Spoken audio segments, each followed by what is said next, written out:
Welcome, and thank you for tuning in. You're listening to the Beyond 50 radio program. I'm Daniel Davis. For those of you out there who feel inspired to put your memoir out there, perhaps your greatest piece of science fiction, you find yourself entangled with a myriad of obstacles that present ways that are tough to get you to where you want to go. The question is your book good enough? Does it need to have a good editor? And where would you get it published to get it out there in the first place?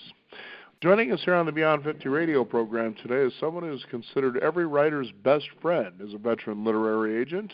We're going to discover about the future of traditional publishing, self-publishing trends, and where social media is headed, as well as more. And our guest can also explain how agents work, writing the perfect query letter, and advice to handling contracts wisely, as well as learning things like how to hire a freelance editor, spotting a scam, along with trademark accuracy and reliability. Our guest is joining us here on the Beyond 50 radio program today with his book, The Guidebook to Publishers, Editors, and Literary Agents. Jeff Herman, thank you for being on the Beyond 50 radio program. Oh, thank you for inviting me. It's great to be here. Now, this happens to be one of those areas that, that people actually go on emotional momentum. And certainly when friends around them tell them, yeah, we think that you've got a great idea, you've been, doing this your whole life, it's bound to happen. And they discover that they go into a world that's much, much different. Tell us about that. Well, for every book that gets traditionally published, there are probably 999 at that exact moment that would love that slot. The good news is that books are always being published, and the bad news is that it's a very long line, and it's a very competitive process. But the first thing to do is to really have the motivation to go forward, to make it happen. To also make the decision mine is worth putting out there and to go through what it takes, especially when it comes to something like rejection. That you have to realize, well, this is actually a lot of work. That it isn't something where, I've got a great idea and all of a sudden everybody's just going to love you. Well, you have to have a tough skin. And you have to know it's not personal. And it may not even be a reflection of the quality of your work. It may simply be that you haven't really gotten access to a qualified person who can make a qualified decision. I always like to tell the story about a gentleman in Florida who was trying to get his novel published. This happened a number of years ago, but I think it's still relevant today. He was very frustrated because he was getting either no responses or just getting very, generic rejections to his work. So he took a best-selling classic novel called The Yearling by a woman named Rawlings. The Yearling had been written 50 years before, had won a Pulitzer Prize, had been a bestseller, had two separate movies made about it, and continued to be selling about 50,000 copies a year because it was being read in many school systems. So he took the novel and he scanned it so that it looked like a raw manuscript. He changed the title of it and he changed the author's name. He just made up a name. And he sent that exact manuscript out to all the usual candidates in traditional publishing. And what he got back, anybody who works in publishing could have told him is what he should have expected, is what he got back. He either heard nothing, or in some cases he got back a form letter saying thank you but no thank you, or he got an actual rejection letter that seemed to actually be typed for him, custom typed, usually by an assistant to or an assistant of. Now, one of the companies that rejected it was the company that was still publishing it, and had made millions of dollars publishing the book and was still making significant money publishing the book. But here they were rejecting it. They had they just weren't able to make the connection. And so what happened was he was running into what's known as the slush pile. When the publishers do not have in-house screening to screen everything that's coming in. They really rely upon the literary agents to do that for them. Mm-hmm. So an author who does not have a direct relationship with an editor or has a literary agent, his work or her work will go into what's known as the slush pile. Or they may just get back a letter saying, we won't even consider your work because you don't have an agent and nobody here on our staff asked you to look at it. Or they'll actually have somebody who's 22 years old, right out of college, who will go through the slush pile and see if there's anything that catches his or her eye. But generally, they're not really qualified because they haven't had the training. So that's why. So the point of that is here he was trying to sell a novel that had already won a Pulitzer Prize. He wasn't just promising that it was. But, of course, he didn't identify what the novel was. And he was running into all these walls. And this story went viral, and he posted the rejection letters and so on, including the one from the publisher who actually makes a lot of money publishing that book. And he did everyone a favor because he helped define where the obstacles are and why, if you just run into those obstacles, you're likely to have the same experience that he did. Yeah, it's pretty fascinating to think about that, too. As you were describing that, I was, for some reason, remembering an episode of Murphy Brown. And in this episode, she was becoming frustrated with the art community and realizing that she thought, well, what do these people really know, right? So she decides to bring in a piece of a painting that I guess her, 6-year-old daughter had done, just to see, are these guys full of doggy doo-doo or do they really know what they're talking about? And it was really funny because when they were looking at the art piece, they were doing exactly something that surprised her. Well, that seems really juvenile, like, maybe a 6-year-old painted it. And she realized, okay, maybe these guys do know what they're doing. But in a situation like you're talking about where a guy says, I'm going to kind of test the waters here with this to find out what's going on and realize, oh, okay, this is certainly something that needs to be addressed. Yeah, you have to have access. So the fact that you're getting rejected and getting rejected a lot doesn't mean that you don't have a brilliant piece of work. It simply means you're not getting access.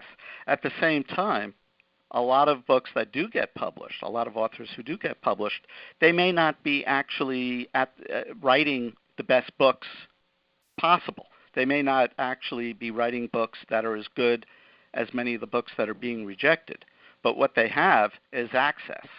So and a following, a fan base, and that's that's the key. So one of the things I tell writers, especially newbies, is nobody will hold high quality against you. High quality writing, that won't be held against you, and nobody will necessarily hold low quality writing against you. What it really is about is doing the best you can with the writing and figuring out ways to actually get qualified people to give it a real look. Now, I like the way your book is laid out because unlike what you typically will see in books where somebody comes from a position of experience, which you certainly have a lot of, you actually went out into the world and you did extensive interviews with people in the industry that people should be aware of, who they are, what their responsibilities are to, writing and publishing books. And you did extensive interviews with these people so that a person reading this could get a feel for exactly, the kind of questions that you might want to be asking, but most importantly, when you start to talk with a lot of people like you have, you realize there are certain consistencies that really emerge that you need to be aware of. Let's talk about some of those. Yeah, I mean, the first thing you need to do is understand that the gatekeepers are your first customer, not the reader. Okay, in order to get to the reader, you're going to have to get through the gatekeeper. So what you would ideally be able to do is figure out patterns. look at the patterns. What's consistent with what these people are saying? Now, the literary agent, for instance, does not work for the publisher. And in fact, the literary agent doesn't really work for the writer. The literary agent represents their own interests primarily, and everybody has to remember that. When the writer's interests coincide with the agent's interests, then everything is great. And that's pretty much why an agent will choose to represent someone. Agents are rejecting, on average, 98% of the submissions they receive. However, even though there are patterns with agents and sort of customs and traditions in the industry, same as in any industry, agents are individuals. They're self-employed individuals, and each of them has their own quirks that they bring to this process. They're not computer programs. They're not apps. They are individuals. And even though technology has taken over the world, it has not really taken over the subjectivity of book publishing. That still holds because so many individuals are still empowered to make decisions, including the writer. And at the end of the day, the writer has all the power because they're creating the content. It's just a question of which writers have the power and how diversified it is. But an agent is working on a commission. The agent doesn't charge the client any money if it's a legitimate agent. The agent doesn't charge the publisher any money. What the agent is looking for are works, content, product that he or she, in turn, can sell to a publisher. And then they negotiate a deal, an advance, and royalties, and they get 15% of whatever that is. If an agent were to just throw Slush Pile at the publishers, that's an agent that would have no credibility and would have no access because it would be understood that he or she is doing no curating. The publishers want the agents to succeed because the agents do the curating. They do the screening, and they decide what they should nominate to the publishers, the editors that work at the publishing companies. Because then they don't have to go through a slush pile. They just go through what the agents are presenting to them, knowing that it's already been screened. Doesn't mean they'll say, oh, I want to publish this. It just means they're not going to be wasting a lot of time going through a lot of material. The agent has done that for them. So that's why it's always good and best if you can get an agent. You don't have to have an agent to get access to an editor, but it probably makes the process somewhere between 10 times and 100 times easier that you'll get access to an editor once you get an agent. Does that help? Absolutely. And you mentioned something earlier about a book proposal. Tell us what that is exactly. What's going on with that? Yeah, that's the passport for nonfiction writing. And see, with fiction writing, you're expected to write the whole manuscript or something like 80 to 90% of it before you can even present it. And there's a lot of reasons for that, why you have to have it finished before you could even present it to agents and publishers. But nonfiction writing, unless it's like a memoir or a narrative or something where the actual craft of the writing is very crucial to the book. For your basic self-help, how-to books, pop psych books, most of the nonfiction categories, you don't have to have a manuscript. All you need is maybe one or two sample chapters. And sometimes you don't even need that. And what publishers are really going to look at initially is the book proposal. And there's a protocol for that, which really hasn't changed very much in 100 years. And probably never really will change. It adjusts. It doesn't really change, the protocol for the book proposal. And in a nutshell, it's basically an overview statement, a few sentences, a chapter-by-chapter outline in which you roadmap the book by each chapter, information about you as the author, a comparison with similar or competitive books, which will show where yours will distinguish itself and show that it has new qualities or new information. And the most important often is the author marketing section. because publishers have very weak in-house marketing departments. They're not just looking for good ideas and good content, but what they're really looking for, especially when it comes to nonfiction, is an author who already has the customers lined up. And that may sound unfair, and in some ways it is, but that's just the way it is. They, most of the time, are looking for an author who already has the customers waiting, not in the abstract, not in theory, but in fact. It's not like it has to be guaranteed or anything. And there are ways that the author, the writer, can show that he or she has that market waiting. One is because he or she has already been published and sold a lot of copies, or maybe self-published and sold a lot of copies. Social media, it may be that the author has 100,000 visitors a month. It doesn't have to be that high, but has lots of visitors a month to his or her site, blogs, has a clean, qualified, relevant email list, maybe in the hundreds of thousands. They're all, does a lot of speaking around the country, can get a lot of media with you and other shows. These are the things that a publisher is looking for. And even if it's a very high quality and high credentialed author, they will often reject it simply because the author does not have the means or the resources to sell the book. Fascinating. What should a person first do when they consider to put out something like a fiction? Well, the first thing to do is to make sure you really want to do it. And it starts with the writing. Write it because you love writing it. And don't write it because you feel you absolutely must get it published. But on the other hand, I do believe that we can get better results when we think in a very affirmative way. So you should approach it assuming that you will get it published.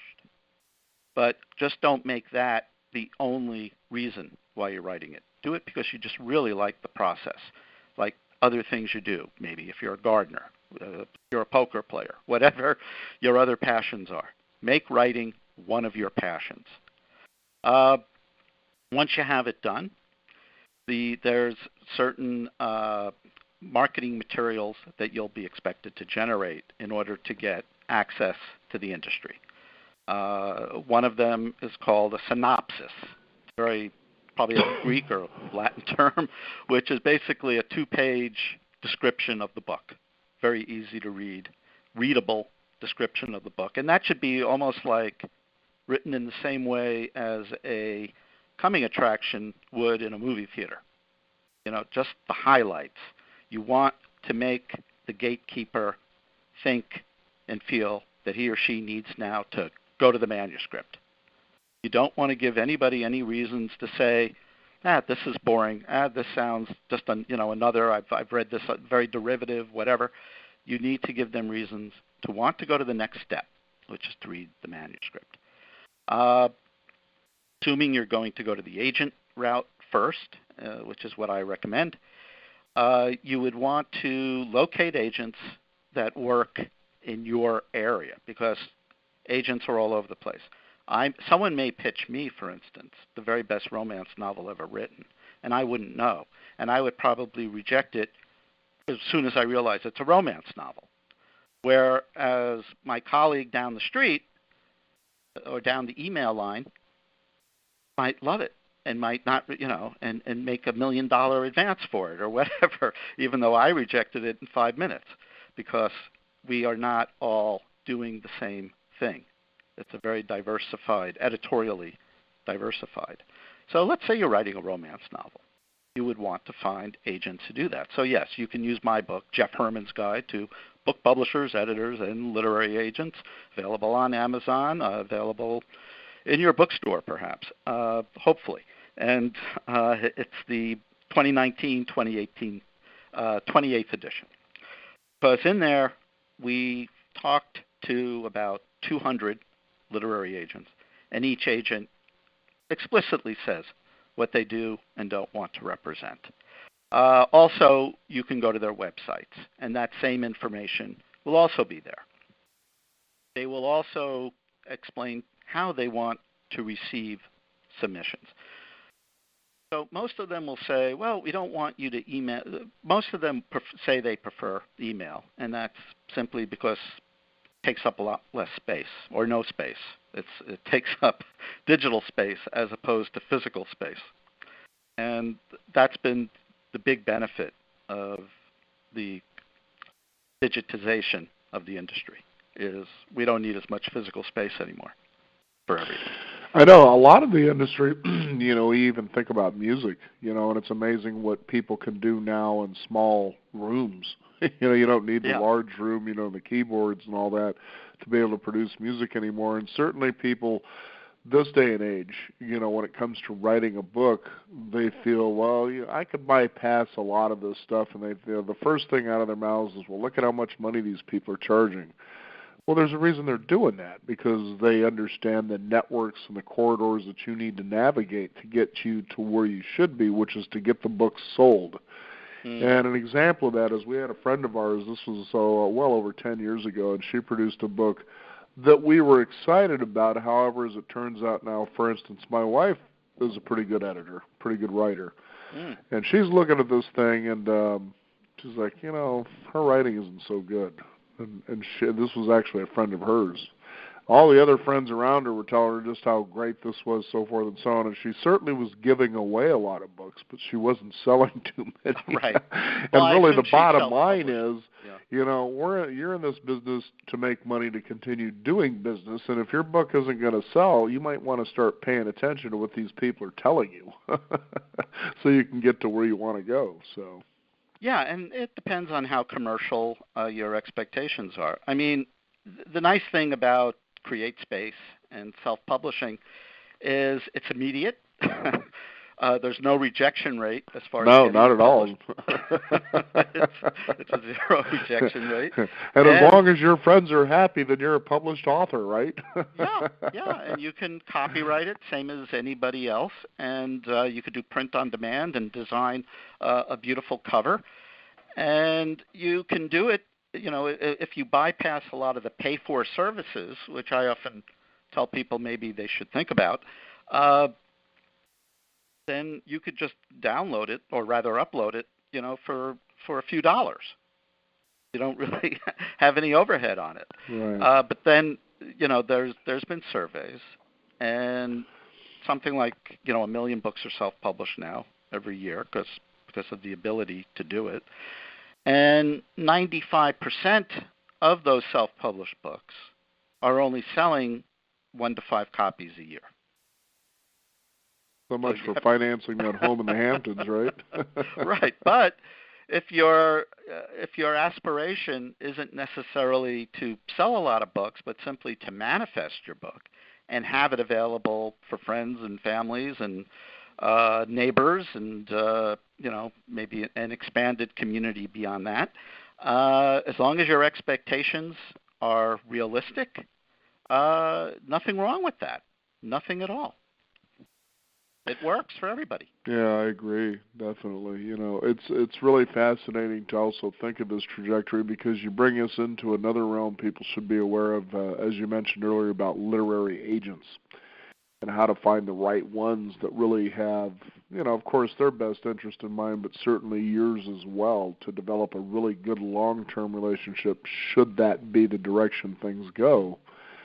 However, I've also found that there are a lot of people out there that are looking to make you feel good. They ply on your ego, get you to spend money, and you end up getting nowhere. So how do you know, and this is certainly something your book addresses well, again, it's a Q&A with different people in the industry, so you get to see some consistencies about, well, what questions should I ask? What is expected from a literary agent, so that you become more astute about what it is when you're out there navigating what can seem like a daunting and complicated world. Anybody, except maybe in the state of California, I'm not sure what the laws are there, but anybody can say, I am a literary agent. There's no licensing. There's no law about it. You can say it. there are maybe certainly that's how David Geffen got started. Yes, and it worked for him. Now, there are probably maybe 200 individuals, maybe 300 individuals who are bona fide agents, and then maybe there's 1,000 who claim to be agents who perhaps are not. So how do you know? Well, if the person is asking you for money, then you know they're not a legitimate agent, because legitimate agents only work on a contingency, and they do not try to upsell you on other services. Now, some agents, they realize that a lot of writers are looking for people to do editing for them or do other services for them, design work, so on, especially if they've chosen to self-publish. So some agencies have set up sidelines where they offer those services. Either they do it themselves or they have staff who do it, and they charge money for that. But that should if those services are available, they should have nothing to do with the agency.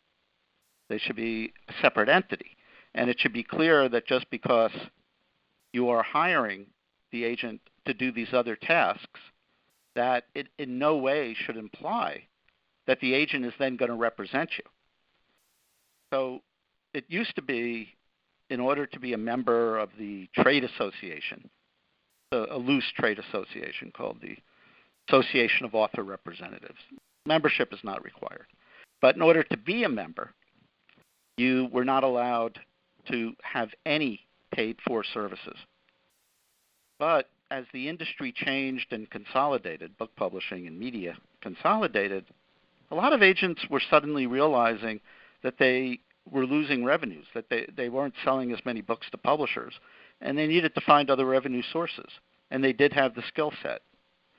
So now there has been a fusion for some agents to actually offer these other services. But as far as their services as a literary agent, those should never have to be paid for. If they're representing your book, that should be on a commission-only basis. And you also have to know, you have to sell yourself to the agent, the legitimate agent, before the agent has to sell himself or herself to you, because we're rejecting 98% of what we're seeing. So we're not going to go give a big sales job to someone who is probably in the 98% until we think they might be in the 2% that we actually do want to represent. And again, within the context of agenting, we would not ask for money. We would simply say, we want to represent your book, we want to try to sell it, and if we do that, we get 15%. Yeah, that makes sense.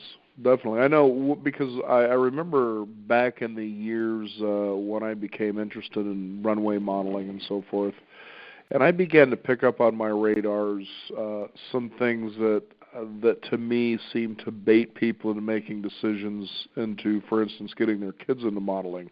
You know, what parent doesn't feel good that their kid could be that next star, on Star Wars, for instance? And, so they get them all jazzed. Okay, now, first of all, there's this upfront fee of this and that and the other, and I'm thinking to myself, well, that's kind of unique. What's really going on here? But you could hear how the ego was being caressed. And so certainly, if somebody you're saying claims to be an agent, they're not going to ask you for money up front. They got to get out there and help you get that book sold, and that's where they get their money, much as a talent agent, in other words. Exactly. There's a lot of, beauty contests, pageants for, children. And most of them, are really just about getting the parents to follow the dream and pay for the dream. And that's all it really is. And there are even writing contests, which they ask for huge upfront fees in order to be, get considered for this contest.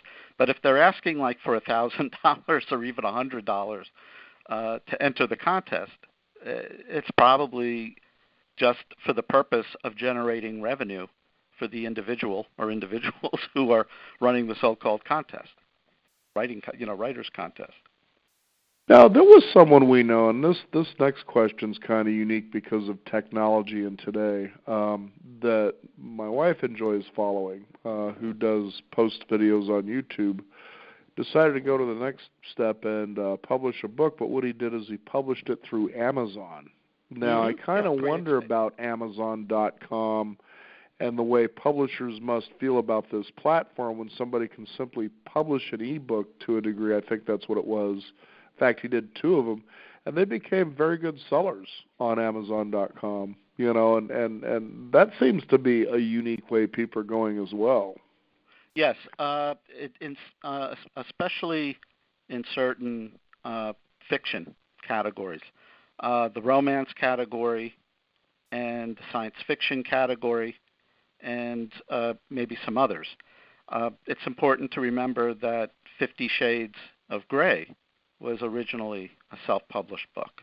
50 Shades of Grey was self-published. How about that? Originally, and it sold hundreds of thousands, if not 1 million copies. None of them went through a bookstore, a physical bookstore.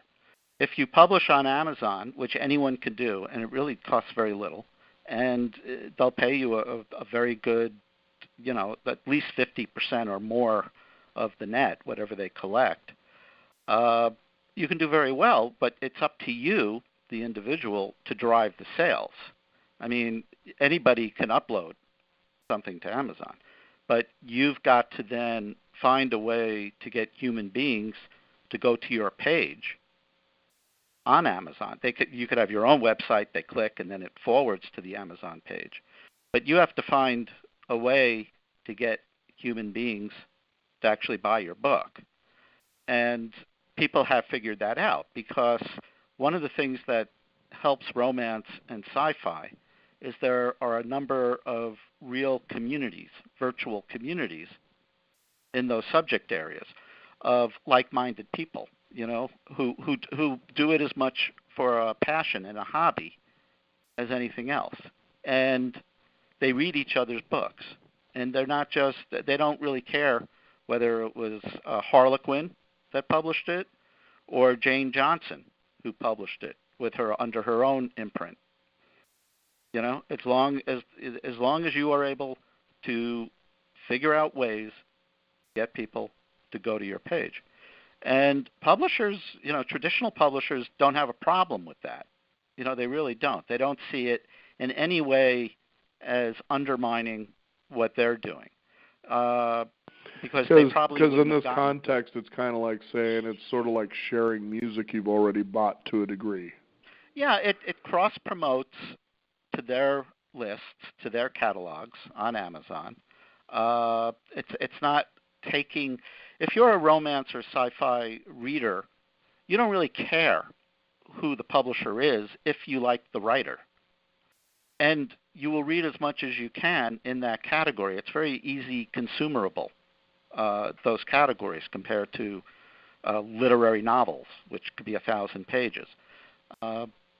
So there's enough out there for everybody, and those who are succeeding at self-publishing are actually helping to expand the market and the customer base for everybody, including the traditional publishers and including the agents.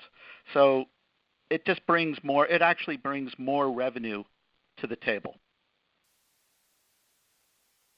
Well, it's amazing to think how simple, yet in some ways complicated the road is, and you can see how what you've laid out, a person really has to love and have the love of writing. That should first be there.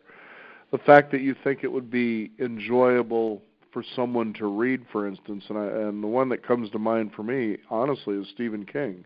Mm-hmm. I mean, here was someone, when he wrote books, he says the number one person that he was writing them for, interestingly enough, was his wife. And that if she liked the book, there was a good chance a lot of people would.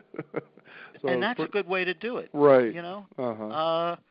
And she made no bones about, well, honey, I kind of like this, but this kind of sucks over here. And he felt if he could win her over in a book, then he's probably going to get pretty much a lot of people like what he's doing. So, people who perform in public or speak in public, one of the techniques they sometimes use is they will find a few faces in the crowd, and they will focus on a rotated basis on those faces to get a sense of how they're doing.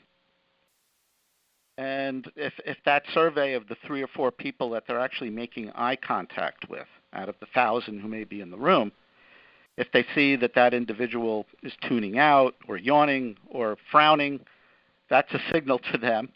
That's their survey. And so what you're talking about is sort of very similar. Find people whose opinions you respect and please them. And then maybe that's the starting point to please many, many others.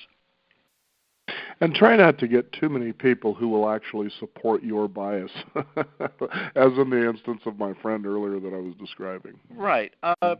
Yeah, I mean, if you're writing a romance novel, you should find friends who actually read a lot of romance novels and not just give it to friends who never read a romance novel. Just, and tell those people who are reading it, please be honest. You read 10 of these a month that you buy. So tell me if this is at par with the 10 that you are actually buying and reading. And you'll be doing me a favor, even if you have to hurt my feelings.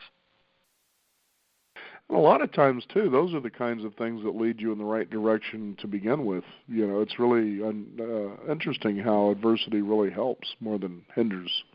Oh, yeah. Yeah. And you need to talk to people who actually represent your customer and, the readers. You got to talk to that community, to that constituency. But then, when a writer pitches to an agent or a publisher and they say, all my friends and relatives really love it, that doesn't mean anything to the agent or the publisher because everybody says that. Right. And they certainly don't want you crying if they tell you that it sucks. I'm on your website now for the listeners out there. I'm speaking with Jeff Herman, and his book is The Guidebook to Publishers, Editors, and Literary Agents. And your website is jeffherman.com. And I like what you say out here because it's really amazing how many times people overlook this and how true it is. And if you listen to, for instance, I'm trying to think of the Chicken Soup for the Soul right. guy. But he really kind of talks about this a lot as he talks about where he was out trying to get a book published, and it was something like 300 and some odd Well, times. I was his agent. What's that? I was his agent. Oh, were you? Okay. Yeah, but he was talking about this. Years old. Yeah, he was. Yeah, when he was out there and he was, trying to get a book published. Canfield. That's who I was trying to think of. Yeah. And it was funny how he talks about how many times he was rejected before he got a yes. And what you say on your website here is it's completely within your power to maximize your chances of being published. And it's also within your power to minimize those chances. But it's all right there, So The question is, how much do you really want this and why do you want to be published, I think. And I remember this because I remember as I first decided I wanted to get into radio years and years and years ago. And so I set up a list of people that I went to do information interviewing on. And one of them was a television producer in Portland, Oregon. And as I sat with her, she sat down and she almost looks right through me, before she says anything. And then she says, so tell me, you want to get into radio, why do you want to do this? And I said, since I was a little kid, it just seemed like that kind of job that would really be a lot of fun to do. And I figured, I was born a talker, why not give it a shot and see where it takes me? And she simply says, okay, I can sit and I can talk with you then.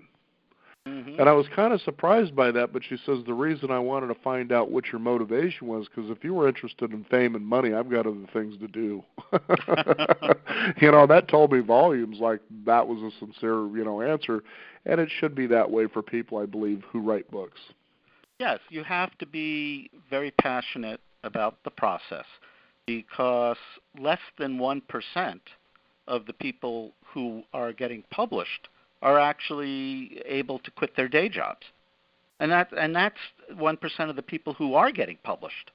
Okay? I'm not talking about all the people who are aspiring to be published. I mean, you can make nice money on it, and it can be fun to make that money. But a very tiny percentage or a fraction of a percentage are actually making serious money at it from their writing. And I also like this, too, to continue on your website here. If you fail, and fail, you should look within yourself for possible answers. What can you do to turn it around? If you find some answers, then you haven't failed at all. I like that. Yeah, because you still have a direction to go.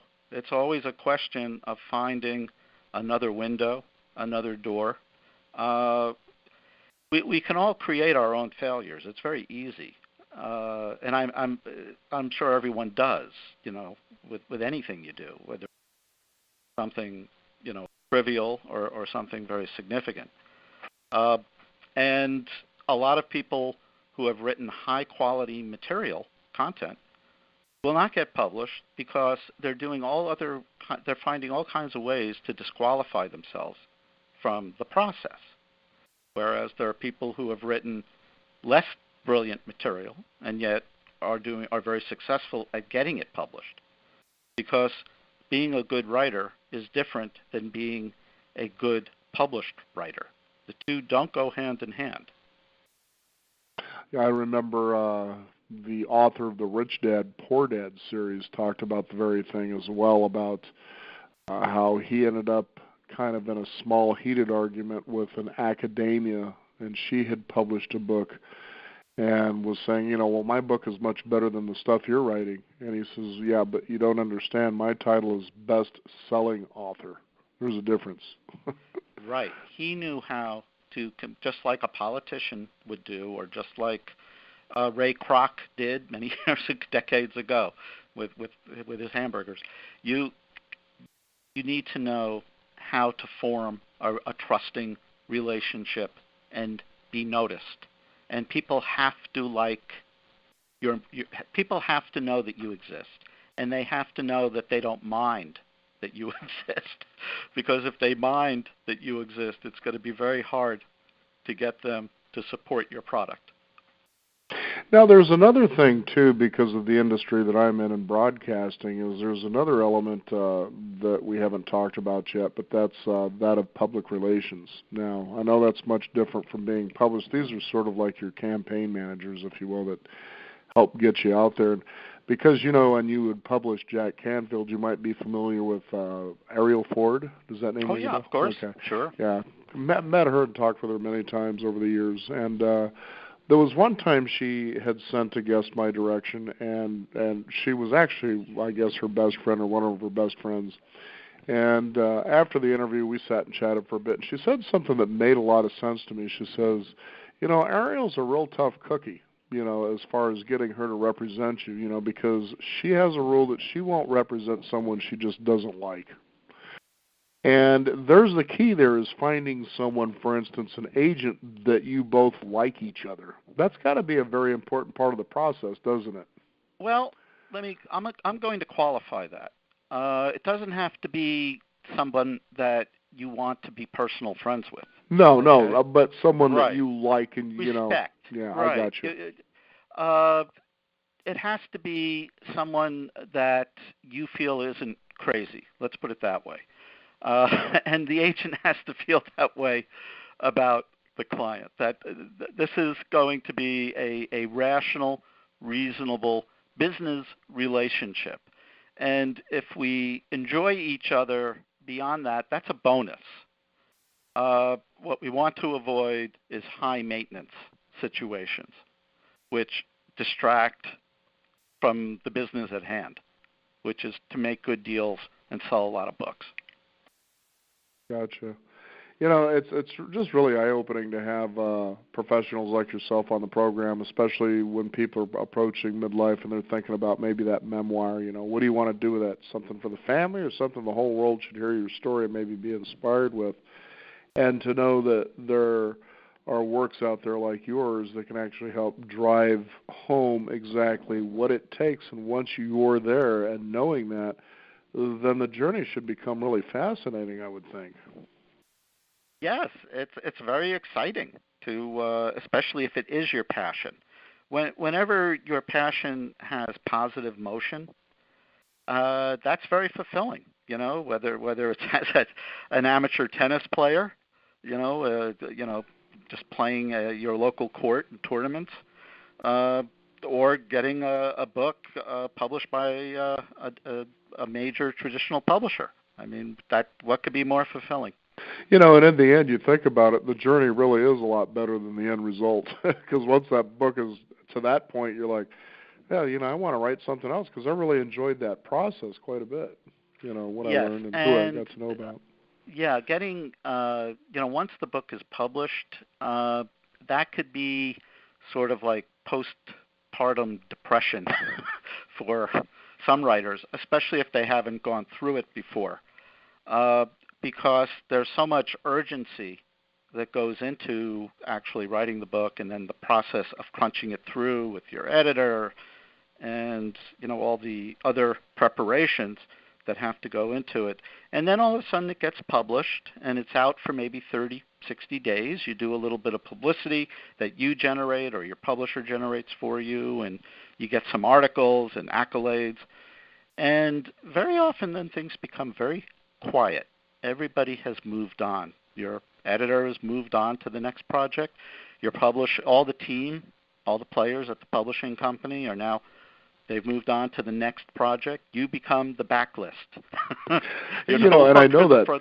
Yeah, I know that feeling too. I remember as I was talking about modeling earlier, the show's going on and you're connecting with these people through a weekend, and that last show is coming up, and you felt like you've really bonded with these people over the course of a weekend. You've become closer than you are with anybody you know.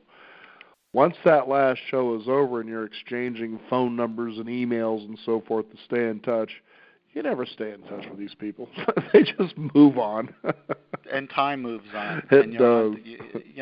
You're on to the next thing. Mm-hmm. And that's hard for a published author because they don't, a book is extremely consuming. So, an editor has 10 projects, every quarter or every semester that he or she is dealing with, and then they have to move on, whereas typical writer, I mean, they're not going to be writing more than one book a year or every 2 years.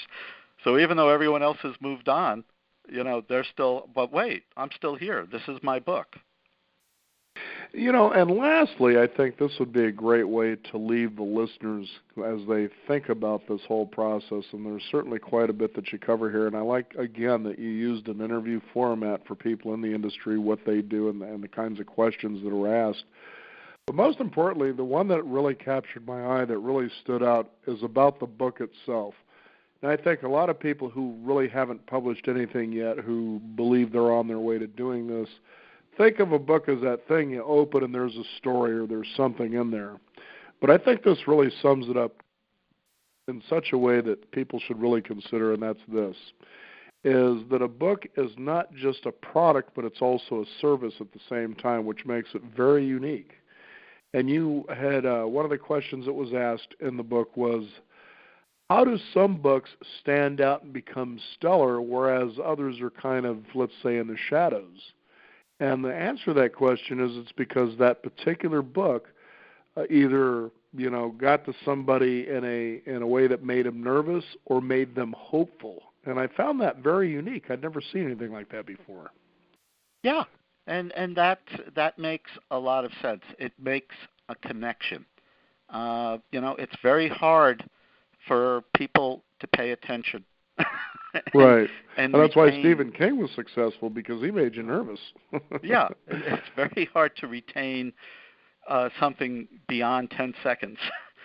And, there's a limit to how many names and how many interests and passions anybody can have. Well, I want to thank you very much, Jeff, for joining us here on the Beyond 50 radio program. For those of you just joining us, we're talking about the Guide to Book Publishers, Editors, and Literary Agents. For our listeners, could you go ahead and give out your website where they can find out more about you? Sure. A lot of good stuff on there to explore, too. So, thank you. Great interview. Jeff, Jeff, Herman, HERMAN.com. No dots, no dashes, just JeffHerman.com. Submission information is there. Very good. Like I said, very enjoyable to read through this, very entertaining and hopeful. Sort of like Stephen King on writing. When you read what he tells you, you're like, well, I guess I could do this, but I have to realize this is work. Oh yeah, it's a lot of work, yeah. but it's worth work that in the end is very tangible and very fulfilling at the same time too. So, Jeff, thank you for being on the program today. All right, thank you. Bye-bye. We want to thank you, the listeners out there, and for all of you aspiring self-published authors or even published abilitied authors. You can also visit us at beyond50radio.com. That is the number 50. Sign up for our weekly e-newsletter and keep up to date with what's going on in the world of Beyond 50 as well as our upcoming shows. I'm Daniel Davis. Thank you for joining us. This is the Beyond 50 radio program, and remember, live your day past halfway.